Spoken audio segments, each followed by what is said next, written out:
கர்த்தர் அதிசயங்களை செய்கிறார். ஊழியங்கள் வழங்கும் ஜீவ வார்த்தை. இந்த நாளுக்காக இயேசப்பாவுக்கு நன்றி செலுத்துகிறேன். உங்களை வாழ்த்துகிறேன். ஆண்டவர் இன்றைக்கு உங்களோடு பேசப் போகிறார். முதலாவது பிறந்த நாளை காண்கிற உங்கள் அனைவரையும் இயேசுவின் நாமத்தில் வாழ்த்தி ஆசீர்வதிக்கிறேன். நீங்கள் ஆசீர்வாதமாக இருப்பீர்கள்.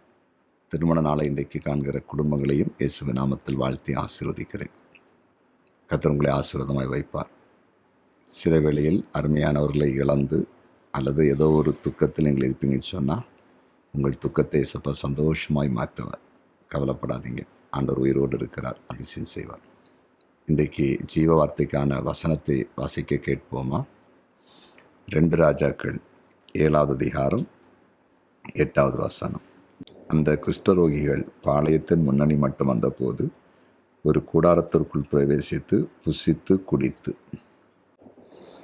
இன்றைய ஜீவ வார்த்தையின் தலைப்பு புசித்து குடிப்பீர்கள்.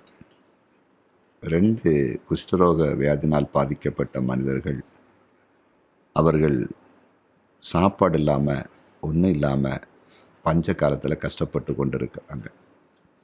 திடீர்னு அவர்கள் சீரிய இராணுவத்தின் பாளையத்திற்குள்ளே போகும்படிக்கு உள்ளே போகிறார்கள். ஏன்னா சாப்பாடு இல்லாமல் மறிக்கிறத காட்டிலும் அந்த இராணுவ கேம்புக்குள்ளே போய் மறித்தா நல்லதுன்னு சொல்லி நினச்சி உள்ளே போனால் அங்கே ஆண்டவர் ஏற்கனவே அவர்களை எல்லாம் அங்கேருந்து துரத்தி இருந்தார்.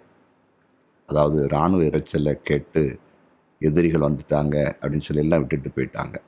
அங்கே போகும்போது சீரிய இராணுவத்துக்குடைய அத்தனை உடைமைகளும், குறிப்பாய் உணவுப் பொருட்கள் எல்லாம் அங்கே இருக்கிறது. பசியாக இருந்த இவங்க 2 பேரும் அங்கே போய் நல்லா சாப்பிட்டு நல்லா புசித்து நல்லா குடித்து திருப்தி ஆயிட்டாங்க.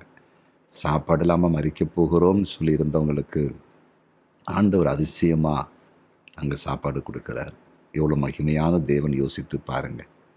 இன்றைக்கு நீங்கள் கர்த்தருடைய வார்த்தை கேட்டுக்கொண்டு இருக்கிறீங்க. சில வேளையில் ஐயோ என்ன செய்வோம், எங்கள் வாழ்க்கையில் எப்பவும் ஒரு குறை, பஞ்சத்தில் ஓடிக்கொண்டே இருக்கிறது வாழ்க்கை. சாப்பிட ஒன்றும் இல்லை, பிள்ளைகளை படிக்க வைப்பதற்கு ஒன்றும் இல்லை, பிள்ளைகளை திருமணம் செய்து கொடுப்பதற்கு ஒன்றும் இல்லை, வீடு கட்டுவதற்கு ஒன்றும் இல்லைன்னு சொல்லி நீங்கள் கலங்கி இருந்தீங்கன்னா பயப்படாதுங்க. இந்த 2 மனுஷர்களுக்கு இயற்கைக்கு அப்பாற்பட்ட அற்புதத்தை செய்த ஆண்டவர் எதிர்பாராத விதமாக இராணுவ சேனைகளை துரத்தி அவர்கள் இராணுவம் சாப்பிடுகிற உணவை திருப்தியாய் கொடுத்த ஆண்டவர் உங்களுக்கு அற்புதம் செய்வார். நிச்சயமாக அற்புதம் செய்வார். நீங்கள் அதிசயத்தை பார்க்க போகிறீங்க, அற்புதங்களை பார்க்க போகிறீங்க. உங்கள் தேவைகள் அற்புதமாக சந்திக்கப்பட போகிறது. உங்களை ஆண்டவர் சாட்சி எழுப்ப போகிறார். இயேசப்பா உயிரோடு இருக்கிறார் என்பதை நிரூபிக்க போகிறார். ஜெபிப்போமா? ஜெபிக்கலாம்.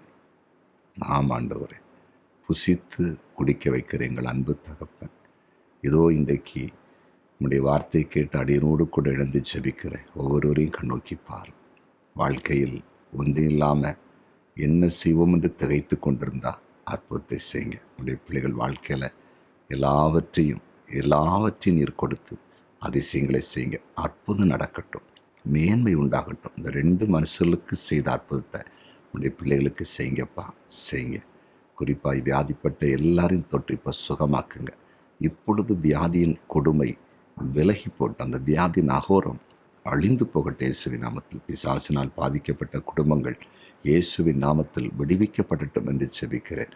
கட்டுகள் எல்லாம் விலகி போகட்டும், பயங்கள் விலகி போகட்டும், சமாதான கேடுகள் விலகட்டும், தற்கொலை எண்ணங்கள் உடைய பிள்ளைகளை விட்டு விலகி போட்டும். இந்த நாள் ஒரு அற்புதத்து நாள், இந்த நாள் ஒரு அதிசயத்து நாளாக இருக்கட்டும். இன்றைக்கு இயேசப்பா எங்களுக்கு ஒரு அற்புதம் செய்தார் என்று நம்முடைய பிள்ளைகளை ஆண்டவர் சாட்சி சொல்ல வைக்கும்படியாய் செபிக்கிறேன்.